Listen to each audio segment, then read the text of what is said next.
Hey guys, it's Michelle, and this is another episode of Hashtag Mornings with Michelle. I'm doing an audio because I am so exhausted from my workout this morning, and I have just not had the energy or willingness to even put my face on. So we're doing this as a live audio training. And if you're here for the first time, I welcome you. We are PlanetWOW.club, the online community for seriously driven women entrepreneurs.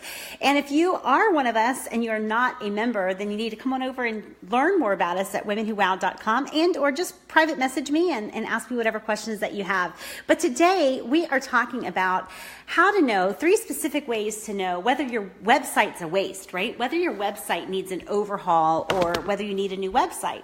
And the reason that I'm doing this is a lot of people come to me and they think that they need a complete and total website overhaul, or the opposite situation is at play and they love their website because it's so pretty and it's so amazing and they love it, or their husband did it, or whatever. But and so they'll say to me that there's no way they're touching their website. They just love it, and they're willing to do anything else. And I am not a website wizard. Like my only assessment of your website, I don't care if it's pretty, I don't care if it's ugly, I don't care what's on it.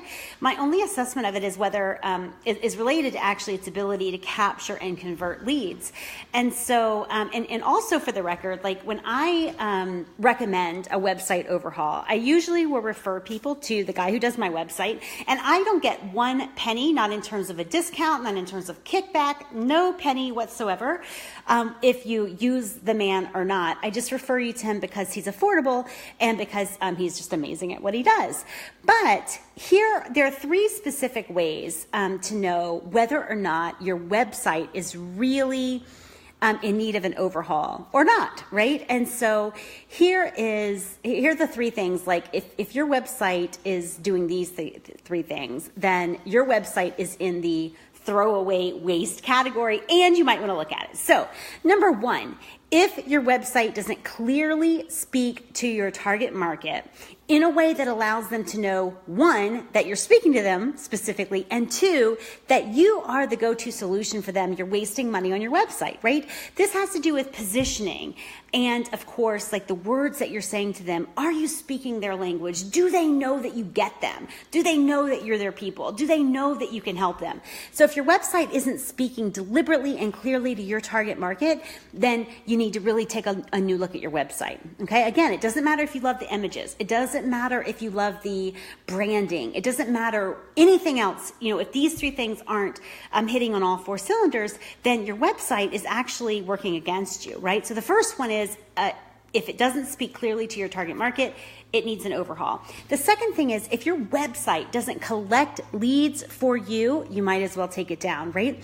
Gone are the days when your website was all about being an online brochure for your business. I don't know if you guys were around the business, the business realm back in the day. However, I remember when people were advertising websites as online brochures. But today, if your website isn't collecting leads for you, it's a waste. You might as well take it down if you're not going to overhaul it, right?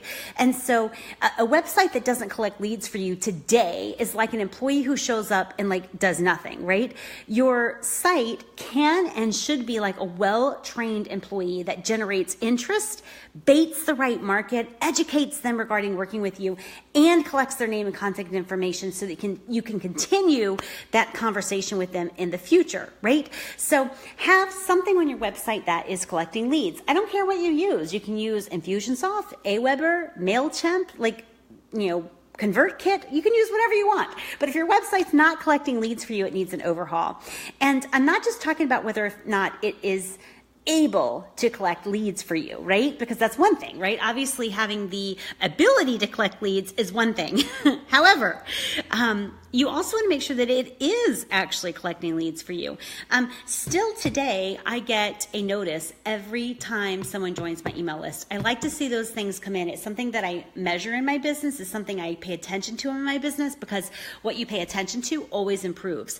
And I want to make sure that not only that leads are coming in, obviously, but also that they're the right leads, right? And so I can tweak some things when I need to. So the first thing is your website needs to speak clearly to your target market. The second thing is it has to collect leads for you, not only that it can because you've got that software, Aweber or whatever plugged in, but also that it is collecting leads for you. And finally, if your website has no call to action, it is working against you. You might as well save the money and take it down, right? Whatever you're paying for hosting, go ahead and take it down, because your website needs to be giving your readers, your visitors, a call to action.